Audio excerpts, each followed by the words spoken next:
हाय, ये जो वीडियो है ये एकदम बेसिक वीडियो है। बेसिक बोलने का मतलब है कि इस वीडियोस में हम जो बताएंगे वो ये बताएंगे कि एक ट्रेड करने के लिए किन किन चीज़ों की आवश्यकता होती है। तो सबसे पहली चीज़ें जो इसके अंदर आती है वो चार्ट।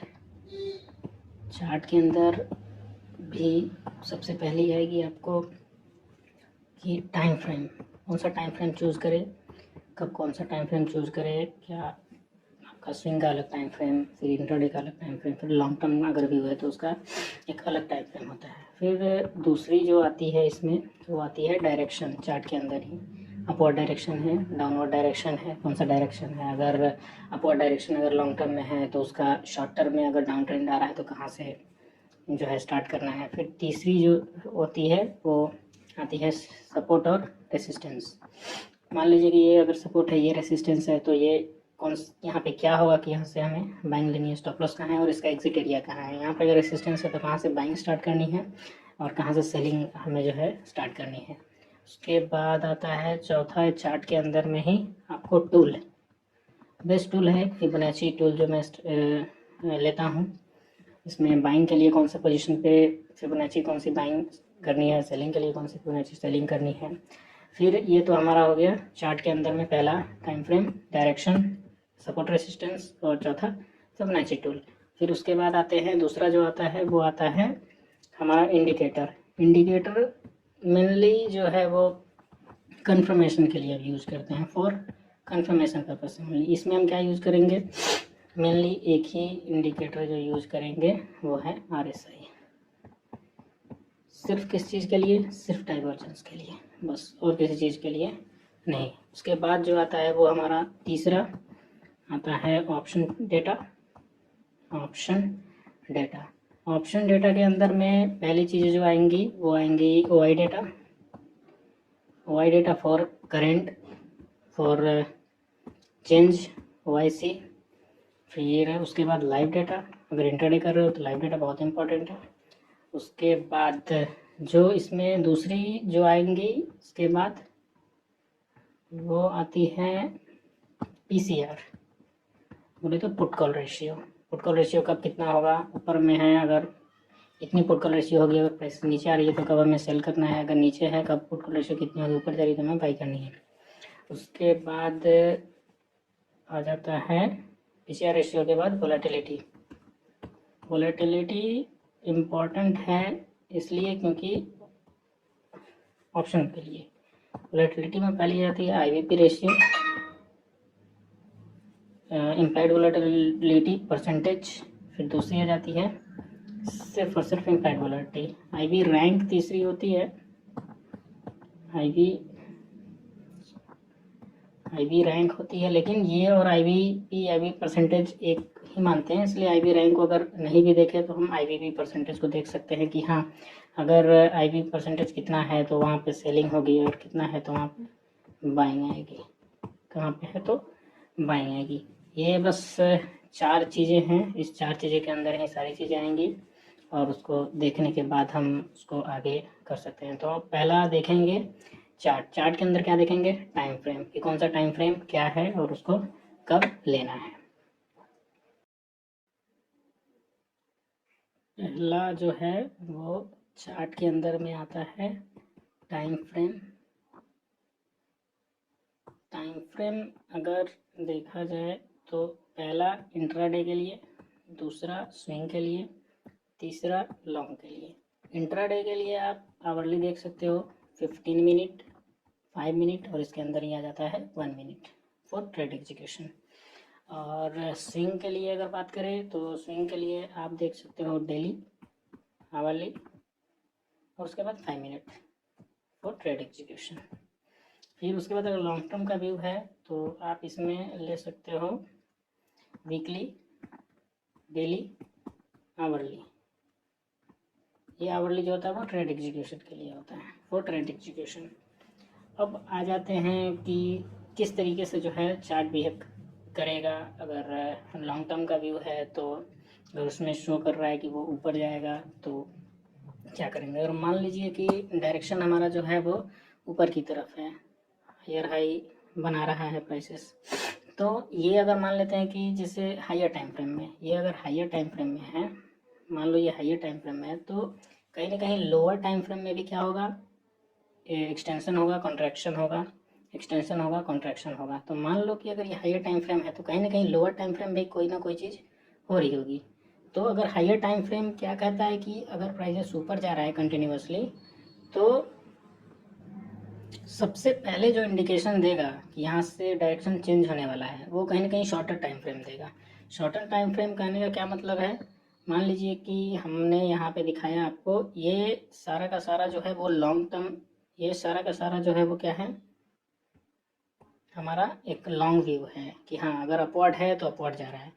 ये सारा का सारा क्या है, हमारा एक डाउन व्यू है। अगर इंट्राडे में देखें तो 5 मिनट एक शॉर्टर टाइम फ्रेम है जो हमें पहले इंडिकेशन देगा कि ये चीज़ होने वाली है। फिर उसके बाद अगर स्विंग में हम अगर देखें तो स्विंग में हमें 5 मिनट में हमें दिखाएगा कि हाँ पहले जो है कुछ इंडिकेशन दिख रहा है कि अगर बड़ा टाइम फ्रेम अगर अपवर्ड है तो छोटे टाइम फ्रेम में अगर डाउनवर्ड का इंडिकेशन दिख रहा है, लो हमारा अगर 5 मिनट में अगर टूटा है तो हम नीचे आ सकते हैं। फिर वैसे ही लॉन्ग में अगर वीकली में हमें इंडिकेशन है कि अपवर्ड है, लेकिन उससे पहले आवरली में हमें इंडिकेशन दे देगा कि हम डाउनवर्ड जा सकते हैं, डाउनवर्ड जा रहे हैं। इस चीज़ को देखने के लिए अगर मान लो कि आवरली चार्ट ये इंट्राडे है, अगर मान लो इंट्राडे की आवरली चार्ट अगर ऊपर जा रही है ये पूरा शार्प, तो सबसे पहले अगर यहाँ पे हमें देखना है कि क्या होगा, तो यहाँ की अगर तस्वीर हमें देखनी है 5 मिनट में, तो अगर मान लो कि प्राइसेस जो है वो 5 मिनट में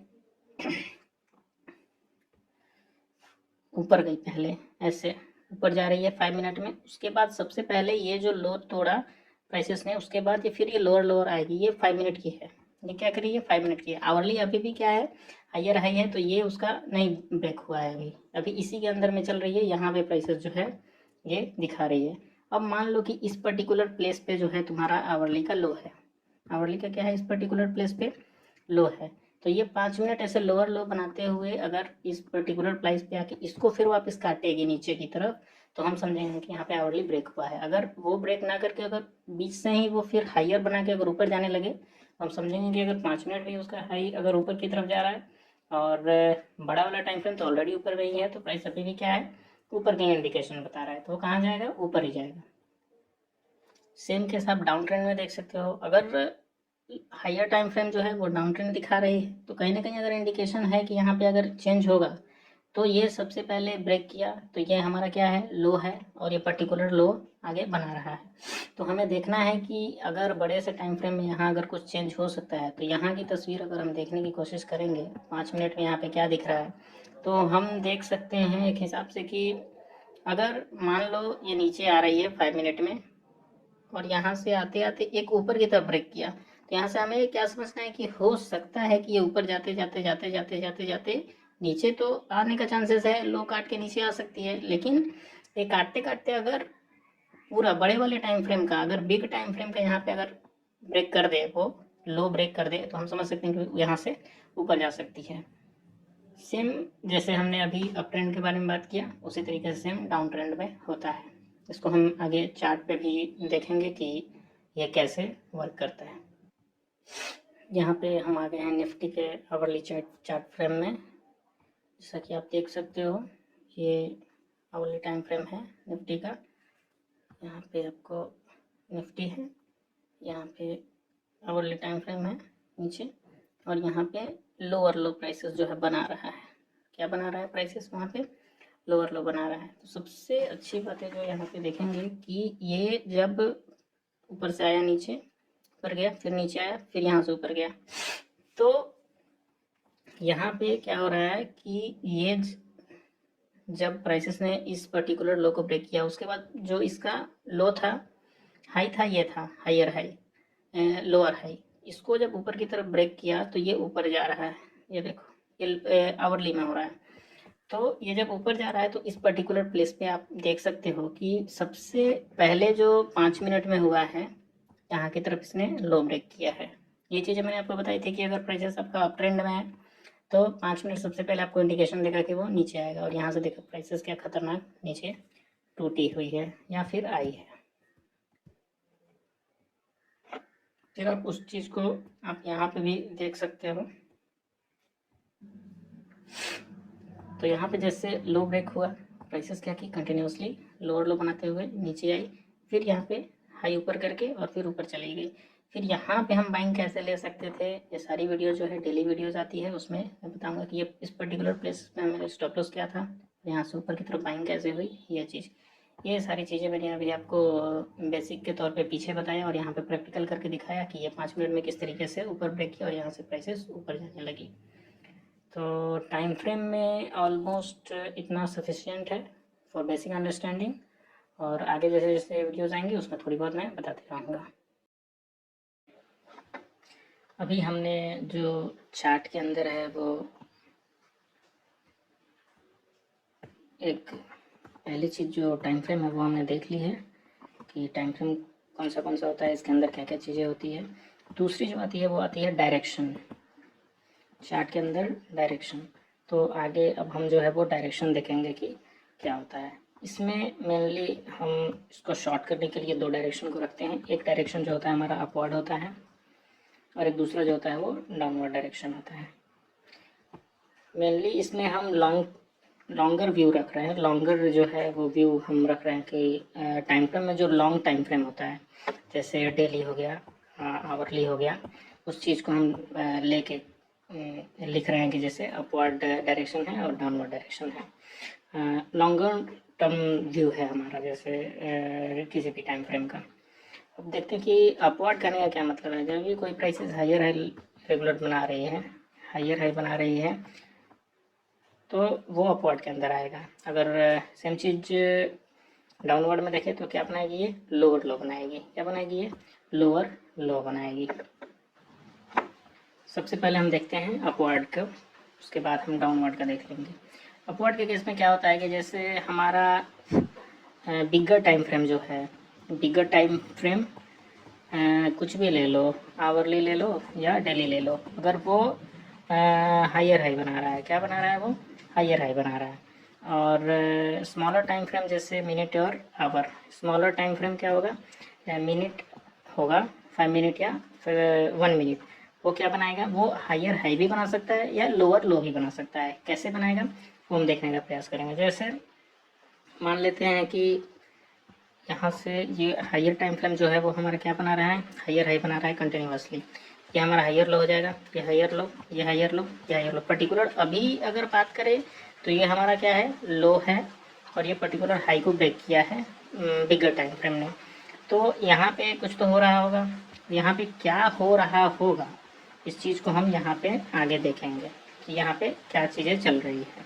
इस चीज़ को आगे देखेंगे कि क्या चल रहा है। तो मेनली कहने का क्या मतलब है कि यहाँ पे जैसे अगर मान लो बिगर टाइम फ्रेम का ये लो है, तो यहाँ पे 5 मिनट जो क्या करेगा ना, आपका 5 मिनट ऐसे नीचे आएगा। फिर अगर यहाँ पे उसको कुछ दिखेगा, इधर मान लो कि ये सपोर्ट अगर है, ये दिख रहा है, तो यहाँ से वो बाइंग करके ऊपर चला जाएगा। तो हम देखेंगे कि यहाँ पे जो ये लो हुआ है, इसको ब्रेक करके ऊपर चला गया, तो इसमें कोई इशू नहीं है। लेकिन ये फर्दर ब्रेक करते करते करते करते अगर नीचे आया और ये लो जो है बिगर टाइम फ्रेम का, अगर इसको ये ब्रेक डाउन कर दिया नीचे की तरफ, उसके बाद ये अगर ऊपर गया, तो यहाँ पे कुछ ना कुछ जो है इधर वो रेसिस्टेंस क्रिएट करे और वो प्राइसेस को नीचे ले जाए, तो फर्दर डाउनफॉल आ सकता है। ये हमारा हो गया एक लॉन्गर टाइम फ्रेम। और इसके बाद कैसे जो है एक लॉन्गर टाइम फ्रेम का अपवर्ड डायरेक्शन डाउनवर्ड डायरेक्शन में चेंज होता है स्मॉलर टाइम फ्रेम की वजह से, वो हमने यहाँ पे देखा डायरेक्शन के यूज़ से। सेम चीज़ें जो है हमारी वो डाउनवर्ड डायरेक्शन में जो है होंगी, वो मैं यहाँ पे बताता हूँ। जैसे मान लीजिए कि कोई भी टाइम फ्रेम है, वो डाउनवर्ड डायरेक्शन में नीचे की तरफ आ रहा है, कंटिन्यूसली डाउनफॉल है, ये बड़ा सा टाइम फ्रेम है, हाइयर टाइम फ्रेम जो है नीचे की तरफ आ रहा है। तो इस दौरान क्या होगा कि कहीं ना कहीं इसमें एक लोअर टाइम फ्रेम होगा। मान लीजिए कि यहाँ पे लोअर टाइम फ्रेम है, वो कुछ कर रहा है, तो लोअर टाइम फ्रेम अगर मान लेते हैं कि ऊपर जाने का प्रयास कर रहा है, तो पहली बात तो ये कि वो हाई तोड़ेगा, उसके बाद कंटिन्यूसली ऊपर जाएगा, फिर उसको यहाँ पे अगर कुछ दिखेगा वापस नीचे आना है, तो लो तोड़ के नीचे फर्दर इसको कंटिन्यू करेगा। लेकिन ऊपर अगर इसको जाना है तो ये फर्दर हाई ब्रेक करते करते हाई ब्रेक करते करते करते करते पर्टिकुलर इसका हाई ब्रेक कर देगा ऊपर की तरफ, और ये ऊपर चला जाएगा। अगर डाउनवर्ड जो है डायरेक्शन, इसको अपवर्ड डायरेक्शन में कन्वर्ट करना है तो इसको सबसे पहले कौन कर रहा है, शॉर्टर टाइम फ्रेम कहीं ना कहीं इसको कर रहा है। बेसिकली अगर डायरेक्शन में अगर आपको सिर्फ देखना है फॉर व्यूइंग पर्पस कि हाँ क्या डायरेक्शन अभी चल रहा है, तो व्यू पर्पस में आप लॉन्गर टाइम फ्रेम को यूज कर सकते हैं, लॉन्गर टाइम फ्रेम। और अगर आपको एग्जीक्यूशन पर्पज़ से, ट्रेड एग्जीक्यूशन पर्पज़ से अगर देखना है तो आप 1 मिनट में जाके, अगर मान लीजिए सपोर्ट पे अगर प्राइसेस है और नीचे फर्दर ब्रेकआउट करते करते आ रहे हैं और यहाँ पे अगर 1 मिनट में ब्रेक कर रहा है ऊपर की तरफ, तो यहाँ से आप बाइंग करके ये नीचे स्टॉप लॉस रख के और ऊपर का आप फ़ायदा उठा सकते हैं। ये बातें हो गई डायरेक्शन के लिए, ऑलमोस्ट इतना सफिशिएंट है। आगे फिर जैसे डेली रूटीन में आएंगी तो उसको मैं कंटिन्यू करूँगा। अब आगे बात करेंगे जो हमारा इसके बाद आता है चार्ट के अंदर में। पहला टाइम फ्रेम हो गया ख़त्म, दूसरा डायरेक्शन हो गया ख़त्म, तीसरी चीज़ें जो आ रही है वो आ रही है सपोर्ट और रेसिस्टेंस। पीछे अभी मैंने जो डायरेक्शन का एग्जांपल नहीं बताया है, वो सपोर्ट और रेसिस्टेंस वाली बेसिक्स बताने के बाद में डायरेक्शन और सपोर्ट रेसिस्टेंस ये दोनों का साथ में एग्जांपल चार्ट पे बता दूंगा। तो अभी तीसरी चीज़ें जो चार्ट के अंदर आती है वो आ रही है हमारी सपोर्ट और रेसिस्टेंस। उसको हम देखेंगे सपोर्ट और रेसिस्टेंस क्या होता है। सपोर्ट कहने का क्या मतलब कि किसी भी कोई भी चीज़ें अगर नीचे गिर रही है तो उसको फिर वापस बाउंस बैक करा जो चीज़ रही है उसी को सपोर्ट बोलते हैं। ठीक, अब ये तो सपोर्ट हो गया। फिर रेसिस्टेंस क्या होती है, कोई भी चीज़ें अगर मान लो कि ऊपर जा रही है और फिर वो डाउनफॉल हो जा रही है, वहाँ फिर ऊपर जा रही है और फिर वो नीचे गिर जा रही है, तो ये हमारा क्या हो जाता है, रेसिस्टेंस हो जाता है। तब कंप्रेस करता है, सप्रेस करता है, ऊपर की तरफ नीचे की तरफ।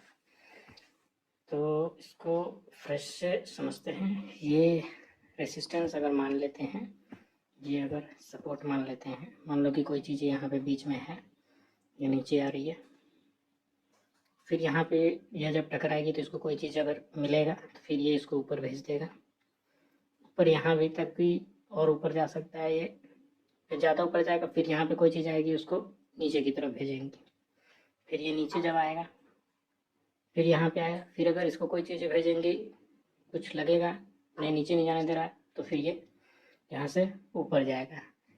तो जो चीज़ें एक पॉइंट के बाद किसी भी चीज़ को नीचे फर्दर ना डाउनफॉल करने दे, यहीं से भेज दे ऊपर, उसको सपोर्ट बोलते हैं। कोई फर्दर चीज़ें ऊपर जाने की कोशिश कर रही है और एक रेंज के बाद ऊपर ना जा सके और वापस वो उसको नीचे की तरफ धकेल दे, उसको क्या बोलते हैं, नीचे की तरफ धक्का दे दे, तो उसको क्या बोलते हैं, रेसिस्टेंस बोलते हैं। ज़रूरी नहीं है कि ये पैरेलल में ही हो, ये ऐसे भी हो सकता है, ऐसे, ये आपका ऐसे भी हो सकता है, ऐसे, ये आपका मान लो कि ये दोनों तो हो गया, आपका कैसे भी चल सकता है, जैसे ऐसे ऐसे ऐसे ऐसे भी, या फिर उल्टा यहाँ से ऐसे हुआ, फिर ये तो ऑलरेडी है ही, फिर ये एक हो गया, फिर ये एक हो गया। तो इसमें बहुत तरीके के सपोर्ट और रेसिस्टेंसेस बनते हैं। सपोर्ट और रेसिस्टेंस के अंदर कंटिन्यूएशन और रिवर्सल पैटर्न जो है किस तरीके से बिहेव करते हैं वो एक बार देख लेते हैं। जैसे यहाँ से प्राइसेस नीचे आई और फर्दर यहाँ पे अगर सपोर्ट लेना था वो नहीं ली, नीचे आ गई, तो फिर एक बार सपोर्ट ली, फिर ऊपर गई, फिर तो ये सपोर्ट आपका पहले था, ये आपका रेसिस्टेंस था। यहाँ पे फर्दर इसको जब ब्रेक किया और उसके बाद जब ये फिर वापस ऊपर जाएगी तो फिर यहीं से टकरा के नीचे आएगी, तो सपोर्ट क्या हुआ आपका रेसिस्टेंस में चेंज हो गया। फिर अगला सपोर्ट यहाँ पे नीचे जो है वो जाके बनाएंगी। अगर मान लो यहाँ पे आई, फिर यहाँ से ऊपर गई, फिर यहाँ से फर्दर नीचे आ गई, क्यों, क्योंकि ऑलमोस्ट यहाँ पे रेसिस्टेंस था। फिर इसको फर्दर नीचे की तरफ ब्रेक करेगी, अगर यहाँ पे इसने सपोर्ट नहीं लिया तो फिर क्या अगला जो इसका सपोर्ट होगा वो किस चीज़ में कन्वर्ट हो जाएगा, यहाँ पे रेसिस्टेंस में कन्वर्ट हो जाएगा। तो इस तरीके से अगर आपने डायरेक्शन जो है देखा होगा इसके पहले वाली वीडियोज में, तो उसमें देखा होगा कि ये भी एक डायरेक्शन में ही शो कर रही है, ऊपर से नीचे तक जो जा रही है, ऊपर से नीचे तक जो जा रही है उसका भी क्या है, एक डायरेक्शन व्यू है, लोअर नीचे की तरफ, डाउनवर्ड की तरफ। तो उसमें क्या होता है कि एक अगर सपोर्ट को फर्दर ब्रेक कर रही है, ऊपर जा रही है, रेसिस्टेंस को ब्रेक कर रही है, फिर ऊपर जा रही है, फिर तो क्या बना रही है, एक रेसिस्टेंस सपोर्ट के अंदर एक ये अपना डायरेक्शन भी बता रही है कि मैं नीचे जा रही हूँ या मैं ऊपर जा रही हूँ। सपोर्ट और रेसिस्टेंस के अंदर ज़्यादा नहीं है, जब चार्ट में देखेंगे तो वहाँ पे हम देख लेंगे कि किस तरीके से सपोर्ट और रेसिस्टेंस में प्राइसेस ऊपर जाती है और नीचे आती है। आगे जो चार्ट के अंदर चौथी चीज़ आती है वो आती है टूल। टूल के अंदर में सबसे बेहतरीन आप यूज करोगे आगे अगर देखोगे तो फिबोनाची, या फिर मैं इसको बहुत अच्छे तरीके से यूज़ करता हूँ और ये बहुत अच्छा काम करती है। फिबोनाची टूल जो है वो, फिबोनाची टूल जब मैं चार्ट जब पढ़ाऊँगा तो बताऊँगा कि फिबोनाची जो है यूज़ कैसे किया जाता है। फिलहाल यहाँ पे फिबोनाची से बाइंग कैसे कर सकते हो, फिबोनाची से सेलिंग कैसे कर सकते हो, फिबोनाची से बाइंग और सेलिंग किस तरीके से कर सकते हो पर्टिकुलर। मेनली फिबोनाची जो है वो अगर आप बाई कर रहे हो, फिबोनाची अगर आप ले लो कि अगर आप बाई कर रहे हो या फिर अगर आप सेल कर रहे हो, तो दो तीन चीज़ें ऑलरेडी इसमें पहले से आपको देखनी होगी। पहली, आपका जैसे टाइम फ्रेम जो है वो आप चूज़ कर लो कि अगर लॉन्गर टाइम फ्रेम है या शॉर्टर टाइम फ्रेम है। उसके बाद आप डायरेक्शन जो है पता कर लो कि डाउनवर्ड डायरेक्शन है या अपवर्ड डायरेक्शन है। उसके बाद आप सपोर्ट और रेसिस्टेंस ऑलरेडी पता कर लो कि प्राइसेस अभी जो है सपोर्ट पे खड़ी है, रेसिस्टेंस पे खड़ी है। ये तीनों चारों चीज़ें अगर आपको पता है तो उसके बाद आप जो है फिबोनाची अप्लाई करो। मान लो फिबोनाची के अंदर दो चीज़ें होती है, एक हाई दूसरा लो। एक पर्टिकुलर प्लेस होगा यहाँ पे जो हाई का काम करेगा, दूसरा ये होगा पर्टिकुलर प्लेस जो लो का काम करेगा। अगर प्राइसेस नीचे आ रही है, डाउनवर्ड डायरेक्शन में है, तो हम हाई से लेके लो तक एक स्ट्रेच करते हैं फिबोनाची, और उसके बाद जब यहाँ पे हम हमारी जो 0.5 से लेके और 0.61 का जो एरिया आता है वहाँ पे हम ऐसी चीज़ें ढूंढते हैं कि वहाँ पे इधर रेसिस्टेंस हो या फिर हमारा कोई डायरेक्शन जो हो वो हमारे फेवर में हो, या फिर कोई टाइम फ्रेम हो जिसमें हायर हाई बनाते हुए लोअर लो नीचे की तरफ काट रहा हो। तो हम यहाँ पे ऑलरेडी डाउनवर्ड डायरेक्शन है तो हम वहाँ पे क्या करेंगे, 0.5 से 0.6 के केस में अगर फिबोनाची हमने हाई टू लो मार्क किया है तो वहाँ से हम क्या करेंगे, शॉर्ट का ट्रेड अपनाएंगे। सेम चीज़ होती है बुलिश में। अगर मान लो यहाँ पे आपका लो है, यहाँ पे आपका हाई है, इसको दूसरे पेज में ले चलते हैं। यहाँ पे ये आपका लो है, ये आपका हाई है, और हमें अगर फिबोनाची ड्रॉ करना है तो हम ये लो टू हाई फिबोनाची यहाँ पे ड्रॉ करेंगे। तो हमारी कहीं ना कहीं यहाँ पे 0.5 to 6 आएगा, 0.5 to 0.6 का जो एरिया है हमारा यहाँ पे आएगा। तो यहाँ से हमें क्या करना है, बाई करना है। दो तीन चीज़ें जो हमें यहाँ पे ऑलरेडी पहले से देखनी है, वो क्या देखनी है, डायरेक्शन देखनी है, सपोर्ट रेसिस्टेंस देखना है। तीसरी चीज़ आगे जो आएंगी open interest, PCR, indicator, SS, divergence, ये सारी चीज़ें देखने के बाद अगर हमें यहाँ पे फिबोनाची भी सपोर्ट कर रहा है तो हम यहाँ से बाइंग ट्रेड ले सकते हैं। ये तो बातें हो गई फिबोनाची के लिए। अगर यहाँ पे क्लियर नहीं हुआ है तो अभी आने वाले समय में जो ये एग्जांपल समझाऊंगा उसमें समझ में आएगा। फिबोनाची बहुत बेहतर तरीके से यूज होता है और बेहतर ट्रेड्स जो है वो ये देता है। तो अभी इसको इतना ही रहने देते हैं, आगे चार्ट में हम देखते हैं कि फिबोनाची, सपोर्ट रेसिस्टेंस, डायरेक्शन और टाइम फ्रेम, ये जो चार्ट का जो पार्ट है, चारों जो चार्ट का पार्ट है वो किस तरीके से बिहेव करती है और किस तरीके से हम ट्रेड्स को ले सकते हैं। जैसे चार्ट के अंदर हमने बताया चार चीज़ें, पहली टाइम फ्रेम, उसके बाद दूसरी आ गई डायरेक्शन,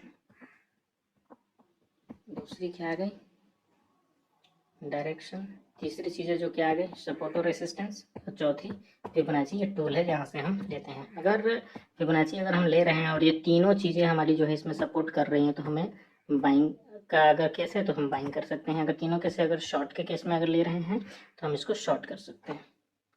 अभी हम एग्जांपल जो है वो देखेंगे। अभी तक जैसे हमने चार्ट के अंदर चार चीज़ें पढ़ी हैं, पहली टाइम फ्रेम, दूसरी डायरेक्शन, तीसरी सपोर्ट रेसिस्टेंस और चौथी टूल फिबोनाची। तो चारों का जो एग्जांपल है चार्ट पे जो बनेगा वो हम देखने का भी प्रयास करेंगे। ये जो अभी आपके सामने चार्ट पे दिख रहा है वो निफ्टी का डेली टाइम फ्रेम है। डेली टाइम फ्रेम में फर्स्ट ऑफ ऑल जो टाइम फ्रेम आता है हमारा वो डेली हो गया। इसके अंदर अगर हमें और इसके अंदर जाना है तो हम आवरली देखेंगे। उसके बाद हम इसके अंदर मिनट में 15 मिनट देख सकते हैं, 5 मिनट देख सकते हैं, उसके अंदर फिर 1 मिनट देख सकते हैं। वो सारी इंटरडे की बातें होगी 1 मिनट 5 मिनट में। लेकिन अभी जो देखना है वो हम इसके अंदर ढूंढने का प्रयास करेंगे कि चार चीज़ें जो है इसके अंदर कैसे काम करती है। तो सबसे पहला जो है वो हमारा है डायरेक्शन फाइंड आउट करेंगे कि सपोर्ट और रेसिस्टेंस। तो यहाँ पे हम इस चार्ट को जो अभी देखेंगे कि इस चार्ट के अंदर डायरेक्शन अपवर्ड है या डाउनवर्ड है। तो अपवर्ड या डाउनवर्ड डायरेक्शन देखने के लिए हम इसके बैक में जाएंगे, पीछे जाएंगे थोड़ा सा। तो यहाँ पे इस चार्ट का जो डायरेक्शन है डेली टाइम फ्रेम में, फर्स्ट ऑफ ऑल यहाँ पे जो दिखा है वो हमें कंसोलिडेशन दिखा है। यहाँ पे कंसोलिडेशन दिखा है ना, प्राइसेस यहाँ पे हल्की प्राइसेस नीचे की तरफ आई है, फिर यहाँ पे ऊपर, फिर यहाँ पे ऊपर, फिर यहाँ पे ऊपर, ऐसे। फिर उसके बाद अभी यहाँ से जो हम देखने का प्रयास करेंगे, प्राइसेस ऊपर गई है, फिर यहाँ से एक अपवर्ड डायरेक्शन, मतलब ये प्राइसेस अभी क्या है, अपवर्ड डायरेक्शन में है। सबसे पहला बात है कि प्राइसेस जैसे यहाँ से ऊपर की तरफ गया, यहाँ से ऊपर गया, तो ये ऊपर जाते हुए फिर ये हल्का नीचे आया, फिर यहाँ से ऊपर, फिर ये नीचे, फिर यहाँ से ऊपर, फिर ये नीचे, फिर यहाँ से ऊपर, मतलब कंसोलिडेट टाइप का जो है क्रिएट कर रहा है। तो सर्वप्रथम यहाँ पे अगर हम देखें तो ये हमारा एक रेसिस्टेंस टाइप का जोन है कि प्राइसेस ने 2 बार यहाँ से नीचे की तरफ कट किया है, कि यहाँ एक यहाँ। दूसरा जो हमारा एक सपोर्ट अगर फाइंड आउट करने की कोशिश करें, तो सपोर्ट फाइंड आउट करने की कोशिश के लिए क्या हम करेंगे, पहली बात तो यहाँ से प्राइसेस ऊपर गई है, दूसरी में यहाँ से ऊपर गई है, तो कहीं ना कहीं ये एरिया जो है 21,200 के आसपास का, ये एरिया हमें एक क्या बना रहा है, एक सपोर्ट बना रहा है। उसके बाद अगर ये सपोर्ट है तो कहीं ना कहीं एक क्या है, एक लो भी है, ये क्या है, एक लो भी है। दूसरी बात ये है कि जब यहाँ पे ये जो एरिया है हमारा रेसिस्टेंस है, ये जो एरिया है हमारा ये सपोर्ट है, इस दोनों लाइन को स्ट्रेच करेंगे आगे की तरफ 22,500 का, और ये, और दूसरी एक और चीज़ देखने का प्रयास करेंगे कि प्राइसेस पहली बार यहाँ टकराई, फिर दूसरी बार क्या की, यहाँ से ऊपर गई, यहाँ टकराई, यहाँ टकराई, फिर यहाँ टकराई, और फिर उसके बाद इसको स्ट्रेच करो। ये देखो एक अलग तरीके का क्या बन रहा है, यहाँ पे सपोर्ट क्रिएट जो है प्राइसेस ने किया है, जिससे यहाँ से इस चीज़ को अगर हम स्ट्रेच करते हैं ऊपर की तरफ, अभी हाल फिलहाल में ये क्या कर रहा है, एक ब्रेकडाउन किया और ऊपर की तरफ सपोर्ट क्रिएट किया। दूसरा एक ये सपोर्ट है हमारा, तीसरा एक ये हमारा क्या है, रेसिस्टेंस जो है क्रिएट कर रहा है। तो ऐसे तो बहुत वेग लगेगा कि हम 4-5 लाइन जो है खींच रहे हैं और हम फाइंड आउट करने की कोशिश कर रहे हैं, तो इसीलिए हम ट्रेंड लाइनर जो है यूज करते हैं। ये ट्रेडिंग व्यू का पोर्टल है, तो इस पर हम ट्रेंड लाइन ड्रॉ करते हैं कि किस तरीके से प्राइसेस यहाँ पे है। ट्रेंड लाइन के लिए वो एक ये लेंगे और यहाँ से सबसे पहले इसको स्ट्रेच करेंगे, डबल करेंगे, ये आ गया। दूसरा अगर हमें फाइंड आउट करना है कि इसका सपोर्ट, तो इसको फिर वैसे ही रेक्टेंगल लेके और यहाँ से हमें स्ट्रेच करना है। ये हमारा क्या बन गया, एक तरीके का सपोर्ट। बार बार प्राइसेस जो है, वैसे भी आप देख सकते हो कितनी बार प्राइसेस आई है, पहली बार यहाँ पे आई है, यहाँ से ऊपर, फिर यहाँ से ऊपर, फिर यहाँ से ऊपर, 3 जगह से यहाँ से ऊपर गई है प्राइसेस। फिर ऊपर में अगर देखें तो ऊपर में प्राइसेस यहाँ एक जो है वो रेसिस्टेंस क्रिएट कर रही है। तो यही चीज़ें मैं आपको बता रहा था कि डायरेक्शन के केस में अगर अपवर्ड डायरेक्शन है तो उसमें अगर सपोर्ट रेसिस्टेंस फाइंड आउट करें, तो ये लाइन जो हमारा अभी क्रिएट कर रही है, ये क्या है, एक तरीके का सपोर्ट क्रिएट कर रही है। ये क्या है, एक तरीके का रेसिस्टेंस क्रिएट कर रही है। ये जो लाइन है ये हमारा डबल सपोर्ट है और ये वाला हमारा डबल रेसिस्टेंस, मतलब अभी चॉपअप कर दिया है। चॉपअप टाइप का मतलब है कि पूरी तरीके से बीच में प्राइसेस ने फंसा दिया हुआ है कि 21,750 या 800 के आसपास का अगर वैल्यू ले तो वहाँ से ऊपर चली जाती है, और 22,500 या 700 के 800 के आसपास का जो एरिया है वहाँ से क्या कर रही है, प्राइसेस नीचे आ जा रही है। तो एक चीज़ है, और यहाँ पे हमने जो इसमें देखा एक सपोर्ट रेसिस्टेंस देखा। दूसरी चीज़ जो देखी वो हमने इसमें देखा कि टाइम फ्रेम देखा। ये डेली टाइम फ्रेम है। अब इसके अंदर जैसे हम 5 मिनट और आवरली टाइम फ्रेम में हम अंदर जाएंगे तो देखेंगे किस तरीके का चेंज हो रहा है। एक और चीज़ जो इसके अंदर हम देखना चाहते हैं वो फिबोनाची हम देखने का प्रयास करेंगे कि इसके अंदर फिबोनाची किस तरीके से अप्लाई कर सकते हैं। मान लो कि चार्ट अभी तक हमारा जो चार्ट है वो यहीं तक बना हुआ है, इसके आगे का हमें मालूम नहीं है। तो अगर यहाँ तक का चार्ट अगर बना हुआ है तो हम इसको किस तरीके से फाइंड आउट कर सकते हैं, इसका हाई क्या है, इसका लो क्या है। तो सबसे पहली बात तो अगर इतना ही हमें मालूम है तो सबसे ये तो हमारा सपोर्ट हो गया, ये तो हमें मालूम है। ये हमारा रेसिस्टेंस हो गया, ये तो हमें मालूम है। अगर ऊपर और नीचे की साइड में अगर हम फाइंड आउट करें तो ये हमारा एक सपोर्ट का काम कर रहा है, ये हमारा एक रेसिस्टेंस का काम कर रहा है। तो ऊपर साइड में अगर ये यहाँ पे ब्रेक किया तो और ये हाई हो गया जाके, ये हमारा लो है। तो हाई और लो है तो फिबोनाची अगर हम लो टू हाई ड्रॉ करेंगे तो कहाँ पे फिबोनाची हमें गिरना चाहिए, तो हम अभी करके देखते हैं कि फिबोनाची हमें कहाँ पे मिल रहा है। तो ये जो एरिया है हमारा, ये वाला एरिया लो है, यहाँ पे हमें क्लिक करेंगे और यहाँ से फिबोनाची हम ड्रॉ कर रहे हैं ये अपने हाई वाले एरिया पे। यहाँ पे जैसे ही हमने क्लिक किया तो हमें बाइंग वाली पोजीशन जो है वो आ रही है। कहाँ पे आ रही है बाइंग वाली पोजीशन? सबसे पहली बात तो ये जो एरिया है, ये जो एरिया है, ये वाला एरिया हमारा किस चीज़ का है? बाई का एरिया। हमने क्या बताया था? 0.5 से 0.61 के बीच में जो एरिया आएगा उसमें हमें बाई करना है, उसमें हमें क्या करना है? बाई करना है। तो अभी जो ये हाई टू लो फिबोनाची है उसके अंदर ये वाली एरिया आ रही है 0.5 to 6 के अंदर में, तो 21,800 के आसपास का जो बाइंग एरिया ये दे रहा है, ये इसीलिए प्राइसेस यहाँ पे आई और यहाँ से हमें बाइंग करनी थी। तो उसका स्टॉप लॉस क्या हो जाता है? ये नीचे वाला ये जो पोर्शन है ना, ये स्टॉप लॉस हो जाता है हमारा, और ये ऊपर का जो प्रोसेस है ये हम इसको कर सकते थे। दूसरे केस में देखते हैं। अगर ये फिबोनाची नहीं दिख रहा है तो इसको हम थोड़ा और डार्क कर दें ताकि आप इसको देख पाएँ। ये देखो फिबोनाची में आप देख सकते हैं ये 0.5 का एरिया है। ये वाला एरिया जो है, ये वाला 0.5 का एरिया है। ये यहाँ से ये वाला, जहाँ से अभी ये रेड लाइन जो ब्लब कर रही है, ये वाला पूरा बाइंग एरिया है। हमने कहा था कि हमें इस पर्टिकुलर के बाद हमें नहीं मालूम है कि चार्ट है या नहीं है। एक और चीज़ें अगर जो हम यहाँ पे देखेंगे कि यहाँ पे छोटे वाले टाइम फ्रेम में जाके, अभी जैसे यहाँ पे डेली टाइम फ्रेम है तो इस डेली से अगर हम मिनट टाइम फ्रेम में जाते हैं कन्वर्ट करके, अगर मान लो 5 मिनट हो गया या 15 मिनट हो गया, तो वहाँ पे किस तरीके से जो है वो चेंजेस आते हैं वो हम आगे जाके अभी देखते हैं। तो चलते हैं आवरली टाइम फ्रेम में, पहले चलते हैं, फिर उसके बाद देखते हैं कि किस तरीके से यहाँ पे सर्वप्रथम यहाँ पे प्राइसेस किस तरीके से जो है चेंज हुआ था।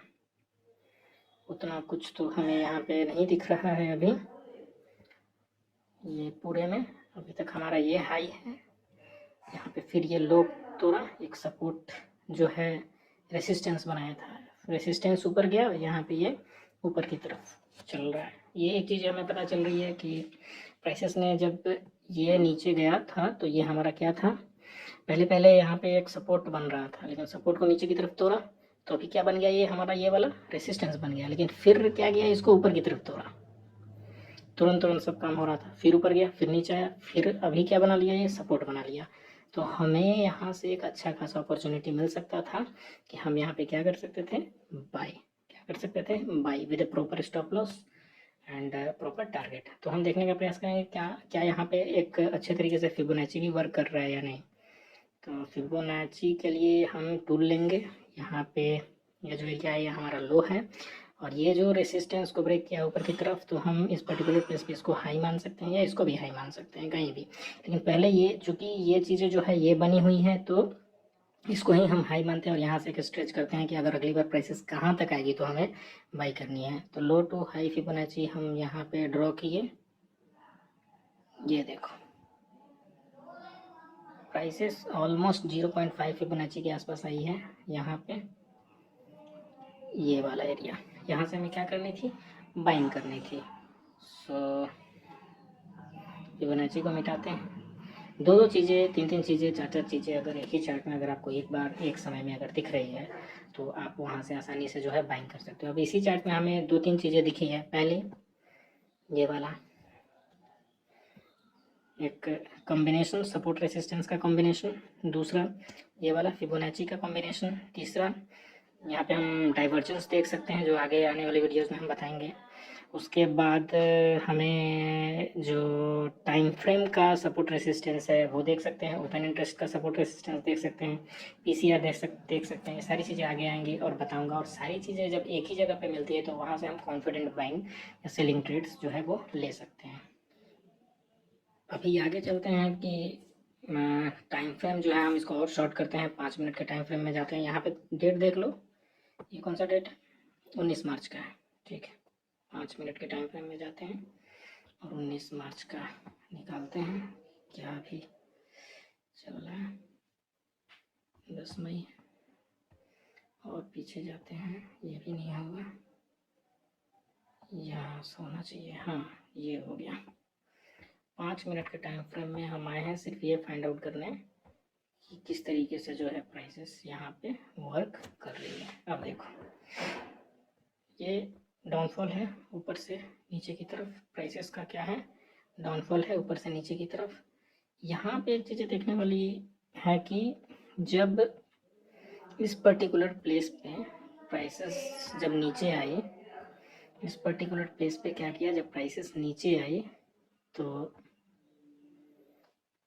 यहाँ पे एक बहुत ही बेहतरीन चीज़ हुआ, ये वाला एरिया नीचे की तरफ काटा, फिर जब ये नीचे की तरफ काटा तो फिर इसको ये ऊपर की तरफ काट दिया, और इसका जो प्रॉपर ये वाला हाई था इसको यहाँ पे इसने ब्रेक किया। तो यहाँ से हमें एक चीज़ समझ में आनी थी कि क्या, कि अभी जो है डायरेक्शन जब 5 मिनट में चेंज हो रहा है ऊपर से नीचे की तरफ, पर्टिकुलर वो डाउनफॉल डाउनफॉल डाउनफॉल आ रहा था, और यहाँ से जब इसने इसको ऊपर की तरफ काटा तो हमें थोड़ी बहुत कंफर्मेशन लेनी थी कि यहाँ पे एक ट्रेड्स जो है वो कहीं ना कहीं बन सकता है। तो इस प्लेसेस पे हमें जो है किस तरीके से बाइंग होनी थी ये हम देखते हैं कि क्या कोई बाइंग कॉल जो है यहाँ से बन सकता था। फिबोनाची ड्रॉ करके हम देखेंगे। फिबोनाची जो है हम लगाएंगे ये पर्टिकुलर लो से ये पर्टिकुलर हाई तक का। हाँ बहुत बढ़िया, ये देखो फिबोनाची क्या काम कर रही है, 0.5 के आसपास जो है इसने यहाँ पे टकराई है और फिर यहीं से जो है ऊपर गई है। हालांकि 6 पे आती तो बढ़िया एक ट्रेड कर सकते थे, लेकिन फिर भी 5 पे आई है।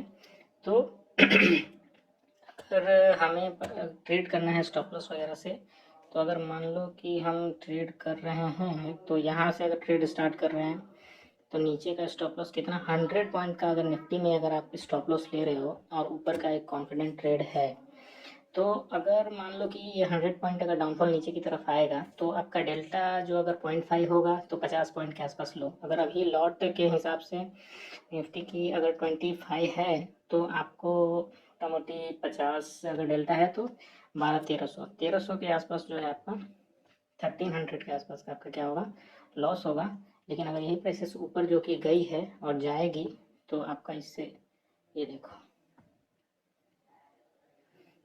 ऊपर उड़ गई है, यूँ एकदम यहाँ से सीधा ऊपर नीचे फिर कंसोलिडेट फिर ऊपर, यहाँ से और आगे तक जो है बढ़िया जाएगी। ये देखो, तो ट्रेड्स को वैसे ही चूज़ करना है, फाइंड आउट करना है, कोशिश करनी है। ये हमने अभी देखा किस तरीके से जो है छोटे से टाइम फ्रेम में, बड़े से टाइम फ्रेम से छोटे से टाइम फ्रेम में किस तरीके से प्राइसेस आ रही है और किस तरीके से जा रही है। ये ब्लफ छोटा सा नीचे ऊपर, ये देखो यहाँ से ये सपोर्ट था, फिर ये सपोर्ट बना, फिर हमारे यहाँ से ऊपर गया तो एक ये सपोर्ट था, फिर उसके बाद एक ये सपोर्ट था, फिर उसके बाद एक ये सपोर्ट था। बहुत सारी चीज़ें हैं इसमें, आगे जैसे जैसे वीडियोज़ आएंगी वैसे आपको दिखाऊंगा। तो इसमें मैंने क्या दिखा दिया आपको, फिबोनाची जो है मैंने दिखाई कि किस तरीके से हम इसमें अप्लाई कर सकते हैं फिबोनाची। उसके बाद सपोर्ट रेसिस्टेंस हमने आपको दिखाया। उसके बाद हमने अभी आपको दिखाया कि डायरेक्शन किस तरीके से वर्क करती है, अपवर्ड और डाउनवर्ड डायरेक्शन। टाइम फ्रेम हमने दिखाया। ये अभी ये वीडियो जो है मैं बना रहा हूँ 20 मई को, और ये एक ट्रेड जो मैं आपको दिखाने वाला हूँ 16 मई का ट्रेड है। उस दिन बहुत गजब मार्केट गिर रहा था। यहाँ पे आप किस तरीके से बाइंग कर सकते थे। पहली बात तो प्राइसेस यहाँ पे एक सपोर्ट जोन में थी, पहला इंडिकेशन। दूसरा इंडिकेशन ये है सपोर्ट जोन में होने के बावजूद प्राइसेस जब यहाँ से डाउनफॉल आ रही थी, यहाँ से जब नीचे गिर रही थी प्राइसेस, तो हमें कैसे पकड़ना था कि यहाँ से हम एक शेयर बाइंग कर सकते हैं। फिबोनाची हमें दिखा सकता था यहाँ से। कैसे देखो, फिबोनाची का ड्रॉ करते हो, ये पर्टिकुलर लो से पर्टिकुलर हाई का यहाँ लो हो गया, इस हाई को स्ट्रेच करते हैं तो ये देखो 0.5 से कहीं ना कहीं आपकी बाइंग आई है इस प्लेस से, यहाँ से। तो यहाँ से एक मतलब अगर स्टॉप लॉस फाइंड करेंगे कि स्टॉप लॉस कितना हमारा हो सकता था नीचे की तरफ, तो दिखाता हूँ मैं। इस पर्टिकुलर डे में स्टॉप लॉस कितना हो सकता था अगर हम सेफ बाइंग यहाँ से करते, या थर्सडे का डे था एक्सपायरी का, 3-3 रुपये का 300 रुपये जो है वो गया था। ये देखो स्टॉप लॉस ऑलमोस्ट 248 पॉइंट्स का था, हालांकि बहुत ज़्यादा बड़ा था स्टॉप लॉस 250। तो एक चीज़ आप उस दिन कर सकते थे, 3-4-5 मतलब 150, 200 या फिर 50-100 की लेके छोड़ सकते थे। और देखो ये कितना गया है ऊपर, पूरा फाड़ के निकला है पूरा। स्टॉप लॉस तो ज़्यादा बड़ा था, लेकिन इंट्राडे के लिए हम और भी बहुत सी जो उसमें देख के और उसको ले सकते थे ऊपर की तरफ। फिर आज के लिए इतना ही। आगे जो वीडियोज़ आएंगी वो इंडिकेटर की आएंगी, RSI डाइवर्जेंस देखेंगे किस तरीके से वर्क करती है, उसको यहाँ पे सेट करने की कोशिश करेंगे। ऑप्शन डेटा वीडियोज़ आएंगी, वोलेटिलिटी की वीडियोज़ आएंगी, सारी चीज़ों को हम इसमें एडजस्ट करके देखेंगे कि हाँ कहाँ पे और पॉसिबल ट्रेड्स जो है, कंफर्मेशन ट्रेड्स जो है, अगर मान लो ये सारी चीज़ें करने के बाद हमारी कंफर्मेशन जो है 80% की है, ये सारी चीज़ें करने के बाद अगर हमारी ट्रेड्स 80% की है, तो इस 80% को हमें बढ़ा के किस तरीके से 100 पे ले जाना है, 100 पे।